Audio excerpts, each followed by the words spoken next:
Mezolit və eneolit. Litos daş deməkdir. Litos daş deməkdir. Ona görə daşla bağlı heç bir söhbət yoxdur deyə söhbəti unuduruq. Mezolit və eneolit ana xaqanlığı mövcud olub. Ana xaqanlığı üst paleolitdən başlayıb erkən tunca qədər, qəbilə icması da elə üst paleolitdən başlayıb erkən tunca qədər və hər iki dövrdə olur. Digərləri isə yalnız sözü çox vaxt səhv olur. Bildiniz, belə variantlar çıxın. Yalnız, tamamilə. Bu sual biraz çətindir uşaqlar. Azərbaycan mədəniyyətinə aiddir. Təbriz Memarlıq Məktəbi. Bu bir cümlədir. Düşünsən ki, Təbriz Memarlıq Məktəbinə aid bu dövrdə nə var ki, Ərk qalasından başqa ağla çox da bir şey gəlmir. Amma cümlə olaraq düşüb, dimindi, həmən də yazın bu variantı. 12-ci əsrdə də Naxçıvan Memarlığı Məktəbi əsas qoyulub. Üçüncü sualda aid deyil deyir. Üsyançı şəhərlər, vilayətlər məğlub edilib, bu düzdür və ərazi şəhərlərini İran üzrə qaytarılıb. Bu ikisi düzdür, amma 3 ilə 4-ün əlaqəsi yoxdur. Sonra Böyük Səlcuq Sultanı Alparslan, biz bilirik ki, Alparslan 1066-cı ildə Şirvanşahları asılı salıb, ona görə A variantı olacaq. Asan sualdır. Bu biraz çətindir, amma mən belə eləyərdim. Albaniya və Azərbaycan şimal canişinliyi. Canişin sözünü çıxardım. Ərəblərdə əsasən əmirlik idi. Və biri götürərdim. Əmirliyi. Sonra əmirliyin mərkəzini Dəbildən Bərdəyə 2-ni götürərdim. Niyə? Çünki Ərdəbildən Dəbilə biraz məntiqsiz olur. Azərbaycan buradır elə bil. Ərdəbil buradadır, Dəbil burada. Yəni buradan bura köçməsi biraz qəribədir. Amma Ərdəbildən Marağaya köçüb. Burada da Dəbildən Bərdəyə köçüb. Görürsünüz nə yaxındır? Onun görə cavab olacaq 1, 2. Altıncı sualı ötürün. Təzə kitablarda səhv eləmirəmsə, muğanın çini tutması yoxdur. Yox, qapağanın yoxdur. Sonra Ərəb xilafətinə aid azadlıq mübarizəsi məntiq sualdır. Yəni sən niyə üsyan qaldırarsan? Ağır vergi siyasətinə görə və sənin mülkünün məhdudlaşdırılmasına görə. Okay. Burada bir iki sual var uşaqlar. Metod öyrədəcəm. Onunla düz yazacaqsınız qəbulda. 8-ci sualda səhv eləmirəmsə Y-dir, hə? Burada cavab. Babəkin başçılıq etdiyi azadlıq hərəkatı bilirik ki, xilafəti sarsıdıb və Albaniyanın coğrafi mövqeyinə görə müstəqilliyinə toxunmayıb müharibə Cavanşirə görə. Bu da asan sualdır. Sonra Ərəb xilafəti ilə Sacilər dövləti arasında müharibə Yusif özünü müstəqil aparır və ona görə qırğın qiyamət başlayır. Uşaqlar həmən qeyd eləyin. Xosrovun deyil, keçirdiyi inzibati. İnzibati yazın ərazi deməkdir. Yəni bəlkə də tam olaraq ərazi deyil mənası, amma biz ərazi olaraq düşünürük. Soruşun niyə? Vergi yığan məmurların özbaşına verginin əraziyə dəxli yoxdur. Okay. Sonra Cəmilə nəsə yazıb. Nəsə yazmır. Sonra uşaq qadın can vergisinin əraziyə dəxli yoxdur. Can vergisi hamısı vergidir. Sahibsiz torpaqların hərbiçilərə paylanması bu ola bilərmi? Yox. İnzibati dediyi ərazidə axı. Bu torpaq islahatıdır. Bir dənə qalır Azərbaycanın və şimal canişinlik. Canişinlik ərazidir. Bir ölkə düşünün, bölünür ərazilərə. Ona nə deyirlər? Canişin, əmirlik, satraplıq, prefektura. Sonra nə deyirlər uşaqlar? Siz deyin. Quberniya. Okay. Yəni yeni götürün. İnzibati gördünüz, canişinlik, əraziyə aid bir şeylər. 1828-ci Türkmənçay müqaviləsindən sonra Azərbaycanda dövlət sənələri ləğv olunur. Son qalmışdı İrəvan xanlığı, ona da son qoydular, sübut elədi. 12-ci sual baxanda adama çətin gəlir, amma təxminən ili biləndə tapma olur. Rus-Yapon müharibəsi 1904-dədir, Qırım müharibəsi 1853-də. Fikir verin, C-ni 1-ə götürərəm, ikinci yarısında. 20-ci əsrin əvvəllərində də 2-yə D-ni. Sadəcə ili götürdüm, 2-yə D-ni qoydum, 1-ə də C-ni, cavab gəlir A variantı. Fikir verdiniz, daha oxumadım, ay Allah, İngiltərə olubmu, Rusiya məğlub olubmu ki, asan variantdır bu. İnqilabın başlanmasına təkan, yəni biraz çətindir də Nicat, inqilabın başlanmasına təkan 2 saat fikirləşməkdənsə, illəri fikirləşmək daha rahat. Ona görə xronologiyanı əzbərləyin. Sonra yenə xronologiya fikir verin. 16-cı əsrin ortalarında Azərbaycan ticarət tamğa vergisi 1565. Birinci Dünya Müharibəsi və İkinci Dünya Müharibəsində biz bilirik ki, hər ikisində Almaniya məğlub olub. Rahat sualdır. Bu sualı həmən düz yaza bilərsiniz. Bir saniyə. Sonra 14-cü sualda uşaqlar. E, Cəmilə buradasan, Cəmilə. Görüm Cəmilə buradadır. Buradasansa bir səs çıxar. Yoxdur. Deməli, Baharlı sülaləsi biz demişik ki, Qaraqoyunlu konspektdə də var. Osmanlı ilə müharibə aparmayıb, vergi saatı keçirməyib. Elə bir dənə C-ni götürəndə cavab gəlir. Okey. Malatyada da mallar qalib gəlir. Yəni Ağqoyunlu. Ağqoyunlu'nun qalib gəldiyi iki dənə döyüş var. Biri maldır, biri Qoyulu Hisar. Başqa hansı var ki? Osmanlılar üzərində. Qoyun, Qoyulisa, Malatyada mal. Belə yadda saxlaya bilərsiniz. Sonra burada 20-ni ötürməli idiniz uşaqlar. Bu bizə düşmür. Yeni iqtisadi siyasət. Yeni deyir də, yeni. Yeni iqtisadi siyasət. Bu yeni deyil. Bir yenilənmə var, reformasiya var, ticarət azadlığı. Bunu yazın uşaqlar. Bu bir dəfədə düşür. Sonra iqtisadi möcüzəni soruşur 50-ci illərdə. Bu sual deyəsən bilmirəm qəbula mı düşmüşdü, yoxsa nəyə düşmüşdü? İqtisadi möcüzənin 50-ci illərində Almaniyadır, 80-ci illərdə Türkiyədir.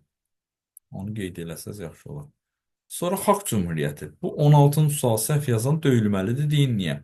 Demişik AXC-nin konstitusiyası olmayıb. AXC-nin torpaqları islahatı keçirə bilməyib. Qanun götürməyib. 3 ilə 5-i çıxsam, heç bir şey gəlmir. Qalır 1, 2, 4. AXC-də biz seyim keçmirik. Okey. Ona görə 1 ilə qalır 4. Bir də burada dövlət quruculuğu istəyir. Dövlət quruculuğunun torpaqlara aidiyyatı yoxdur. Torpaq iqtisadi bir tədbirdir. 17-ci sualda uşaqlar, qədim Misirdə vahid dövlət 4-cü minillik, Sində, yox, qədim Romada Respublikanın qurulması neçənci il idi? 509. Sin sülaləsinin bütün Sini birləşdirməsi 221. Mərkəzi Asiyada ilk türk dövləti 220. Sonra 22-ci sualda səhv yazmaq günahdır. Konspektdə xüsusi ilə yazmışam. Cənubi Azərbaycanda 3 dənə kişi var idi. Xiyabani, Pişəvəri, bir də Səttarxan. Səttarxan. Bunlardan ancaq Səttarxan konstitusiya istəyib. İkinci çıxdım. Təbriz Universiteti birindədir. Pişəvərdə 5-i də çıxdım. 2 ilə 5-i çıxanda cavab gəldi. Yəni Təbriz Universiteti hər ikisində yoxdur, birindədir. Hər ikisində muxtariyyət var. Hər ikisi müəssislər məclisi söhbəti yoxdur. Hər ikisində nə var? Kəndlər arasında bölünməsi tələbi irəli sürülür. Çox rahat sualdır. Bax bu tipli sualı səhv yazmamalısınız. 1920-ci ilin AXC, 1992 Azərbaycan Respublikası. Yəni dim durub burada yazmayacaq ki, ermənilər bizi məğlub elədi. Müsbət bir şey götürün. Azərbaycan Milli Ordusu. Görün nə gözəldir. Milli ordumuz. Ermənistan hərbi qüvvələrinə qarşı uğurlu hərbi əməliyyatlar keçirdik. Müsbət bir şey götürün getsin. Dərinə gedib orada araşdırma ehtiyac yoxdur ki, ay Allah, burada nə olub? Dövlət Müdafiə Şurası varmı, yoxmu? Din bunu öyrədici sual kimi salır. Səhv eləmirəmsə 23 bizdə yoxdur. 24-cü sual ötən ilin qəbuluna düşmüşdü də Ulduzlar müharibəsi. Deməli, Ulduzlar müharibəsi götürür Reygana, Watergate böhranı Nixona, Marshall planı Truman'ə. Bu tipli suallar uşaqlar işləyə bilmir bəzən. Bu uyğunluğu soruşur. 1. Nixonda deyil, ona görə 1 olmayacaq. 2. Reygandadır, belə. Osmanlıya aid hadisələri istəyir. Balkan müharibəsi bugünkü təkrarımızdır. 1912 deyək. Gənc türklər 1908. İlk dəfə konstitusiyanın qəbul edilməsi 1876. Tənzimat-ı Xeyriyyə də 1839-dan başlayıb. Okay. Sonra bunu deyirdim, bax, çox düşür bu dövrdən. 25-ci sual uşaqlar. Niyə deyir Mərkəzi Asiya rahat tutuldu? Məntiqlə tapa bilərsiniz. Bölgədə dağınıqlıq var idi. Bölgədə tayfalar arası ixtilaf var idi. 3-1. Hə, 5-i yazanlar var. Bölgəyə Rus kəndləri və Qazaxların yerləşdirilməsi. Bu, Mərkəzi Asiyanı işğal eləyəndən sonra olub. Sonra. Yəni, Azərbaycan Ermənistanı tutmadan ora necə adam köçürə bilər? Qarabağı tutmadan biz ora adamları köçürə bildik? Yox. Qarabağı tutduqsa o köçürdü. Burada isə Qarabağ demişkən, Xatın arxı döyüşündə 1757-də qalib gəlib. Urmiya xanlığı isə Qubal, yox, bir dəqiqə. Burada CD gedir də, düzdür? D də gedir. Qubal Fətəli xanın yürüşünü dəf eləyiblər. Neçənci il idi? 1800. Bunu yazın uşaqlar. Bu çox, yəni dünən Sevgi belə bu sualı çaşmışdı az qala. 1780, 1781-də olub bu hadisə. Qubal Fətəlxanın Qarabağa yürüşü. Çox yaddan çıxan bir şeydir. CD olacaq 1-ə, 2-yə də A. Qarasəmən döyüşündə mübarizə aparır. Şimal şərqini eləyən Qubadır. Əfşar Əmraslan da Təbriz. Okay. Sonra Stasiyaya yazmalısınız Lalə dövrü. Lalə dövrü. Bu mənbədən götürüblər ikinci sualını. Belə sual çox vaxt dim salmır mənbədən. Deyib biliklərinizlə tapın. Amma öz sınağında, modelində salıb. Burada deyir ki, xarici siyasətdə baş vermiş dəyişiklik. Elə buradan götürə bilərsiniz.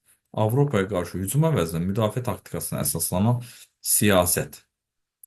Əslində mən olsam Dimin yerində nə edərəm? Bura yazaram ki, çox qəşəng sualdan uşaqlar. Yazaram ki, bu xarici sözünü silərəm. Deyərəm Osmanlı, Osmanlı. Siyasət də silərəm. Avropaya qarşı hücum əvəzinə müdafiə taktikasına əsasən siyasət yeritdi. Sonra yazaram ki, Osmanlı dövlətinin xarici siyasətində baş vermiş dəyişiklik. Qoy uşaq analiz eləsin ki, Avropaya qarşı hadisələr xarici siyasətdir. Bunda olacaq situasiya öyrədici. Əslində situasiya belə salınmalıdır. Sadəcə bizim Azərbaycanda situasiya sualı yaza bilmirik, alınmır, çətindir. Mən o vaxt 5 dənə situasiya yazdım, güvənə satdım. İnansız 15 günüm getdi. Yəni mənbədə məntiqlə uşaq çıxartmalıdır. Situasiya mahiyyəti belə idi ki, mənbəyə baxsın, uşaq analiz etsin. Amma indi elə deyil. İndi heç mənbəni oxumadan da situasiyanı tapmaq olur. Yazır ki, 1412-ci il döyüşün nəticəsini tap. Ulan daha situasiyanı niyə oxuyuram? Elə 1412-ni bilərəm, bildiniz. Amma bu qəşəng situasiyadır. Sadəcə kaş bunu olmaz idi. Belə bu cümləni yazmaz idilər. Sonra burada isə geriliyi aradan qaldırmaq, bir də keçmiş qüdrətini bərpa eləmək, həm nüfuzunu geri qaytarmaq kimi şeylər yaza bilərsiniz. Belə. Buyurun uşaqlar, nəsə sualınız varsa verin. Müəllim, orada Utercet var idi. Onu hansını götürdünüz? Nixon. Neçənci sual idi? Bu deyil, 3. Nixon 1970'lerde. Sonra bunu YouTube'a açıq atacağım uşaqlar. Qoy hamı baxsın. Başqa suallarınız var?